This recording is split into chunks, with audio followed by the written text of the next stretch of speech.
ভাবের উদয় হয়েছিল। আমার সমন চান কইতেছে, কয় আপনাদেরকে একটু বলি, আমরা গুরু প্রেমিক লোক তো ভাব দিয়েন, কিন্তু আস্তে আস্তে আমাদের বিষয়টা এরকম, চোখের পানি কোনোদিন জোর করে আসে না, আবার এটা সময় দেখেও আসে না। কখন যে আসে কেউ বলতে পারে না। কিছু কিছু মানুষ দেখবেন ঘরের ভিতরে একা একা শুয়ে থাকে, একা একা নিজে গুনগুনাইয়া গান করে আরো ঝোর একটু বালিশ ভিজিয়ে দেয়। তার কি বাবা শিল্পীর গান লাগে? ভালোবাসা যে করছে সে জানে ভালোবাসার যন্ত্র। আরে যে ভালোবাসা করে নাই বাবা, সে কোনোদিন ভালোবাসার মন মতো বোঝে না। দয়াল নাম আমরা আল্লাহ আল্লাহ রাসূলের নাম, তাদের প্রেমের আগুনে যারা পড়ছে না, তারা জানে ওই আগুনে পোড়ার যন্ত্রণা। আরে তারা দুনিয়ার আগুনে পুড়বে, ওই ভয়টা তাদের অন্তরে থাকে না। তো আমি আমার জায়গা থেকে আরেকটি গান আমি রাখার চেষ্টা করব।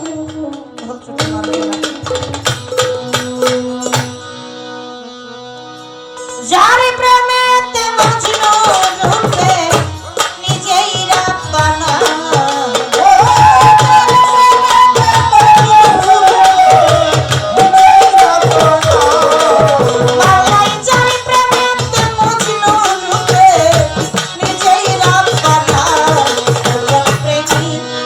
আসলো সোনার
আসিল গো সোনার মদিনা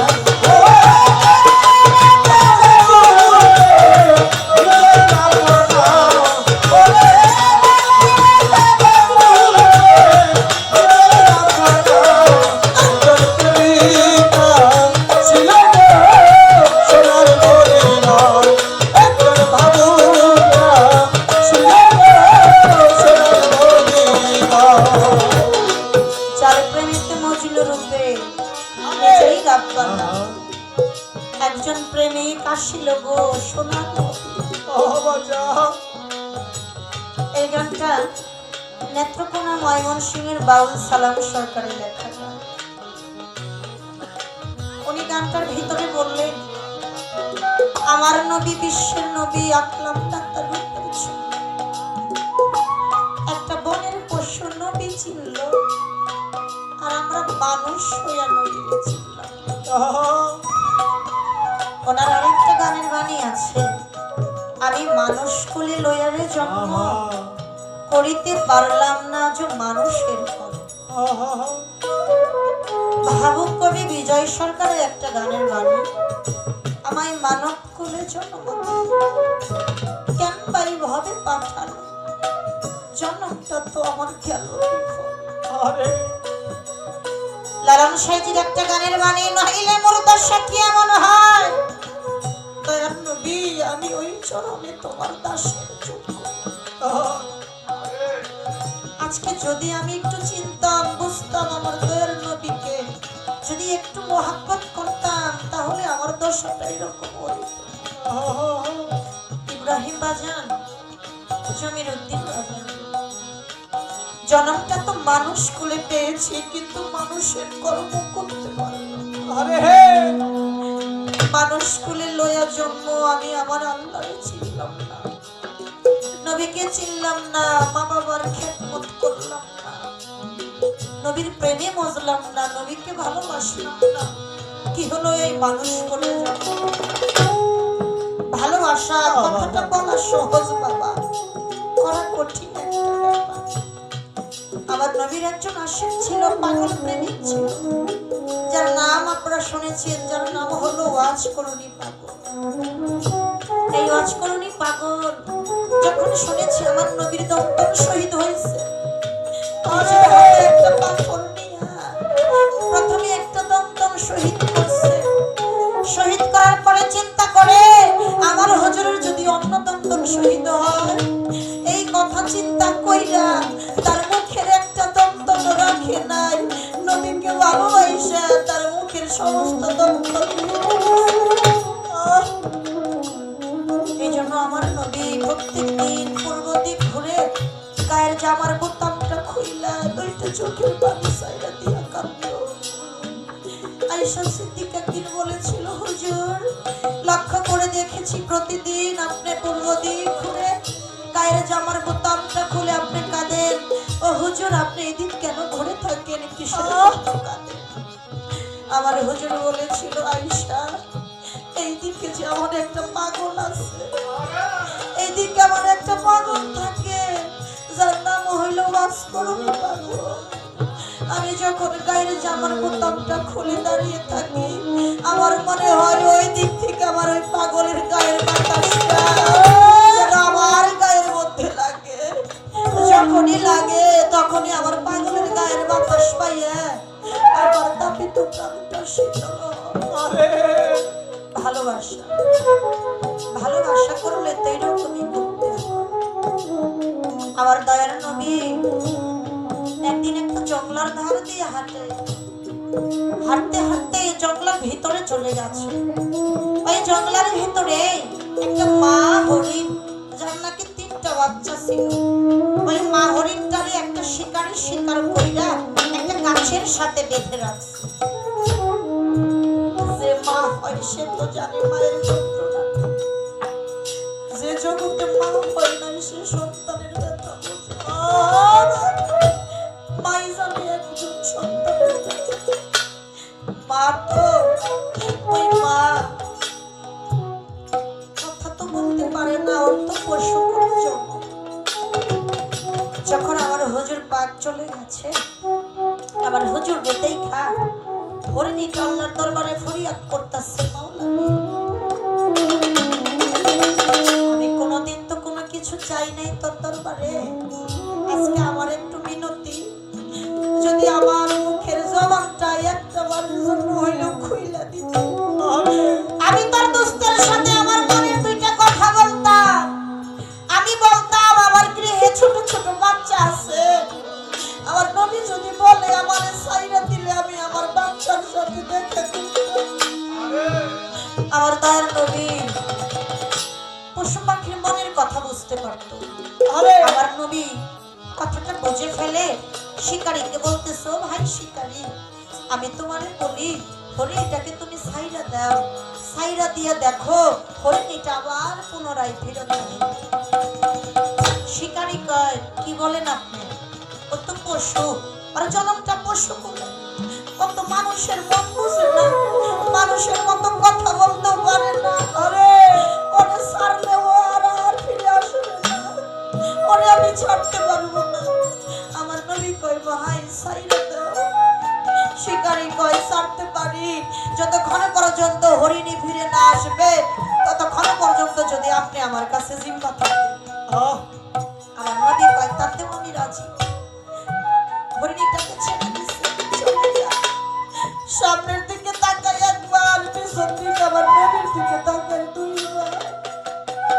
তাকাইতে তাকাইতে হাঁটতে হাঁটতে যখন তার গৃহের কাছে চলে গেছে, দরদি কোন মা যদি সন্তানের কাছে সারাদিন না থাকে, দিন শেষে সন্তান সময় সন্তান যদি তাকাইয়া দেখে মা আসতেছে, সন্তান কিন্তু আর দেরি করে না, দৌড়াইয়া মায়ের দিকে চইলা যায়।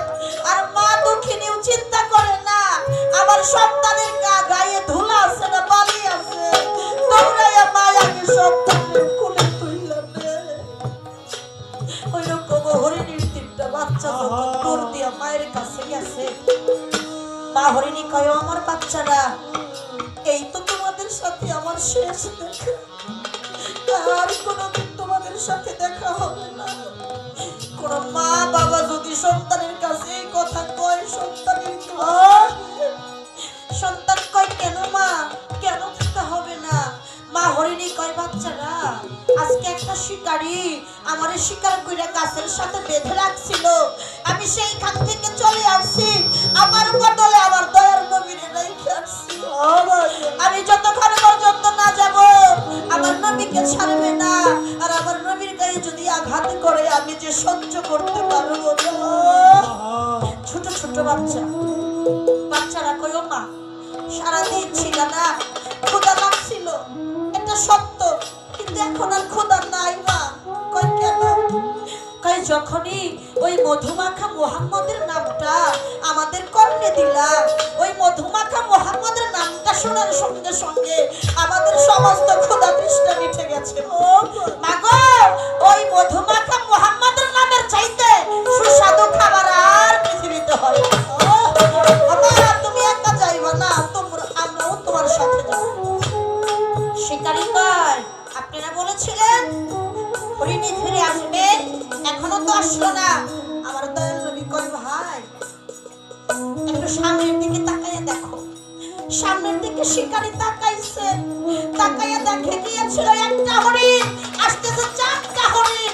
এই দৃশ্য দেখা আমার নবীর পায়ে পড়ে চিৎকার দিয়া কয় হুজুর গো আর জনমটা পশুকুলে জন্ম নিয়া ও আপনারে চিনে আবার পশু জন্মটা ধন্য করলো।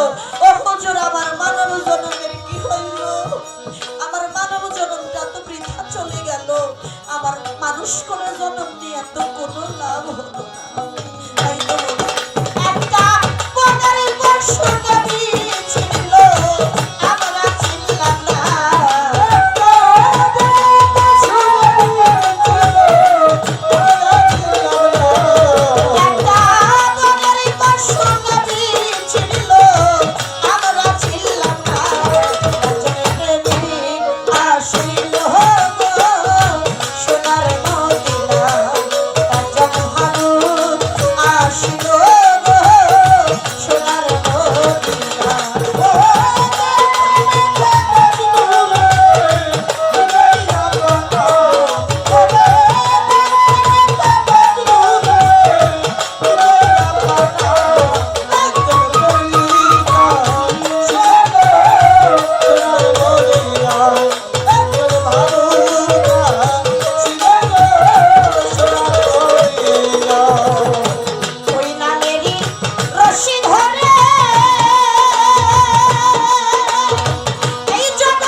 আসিল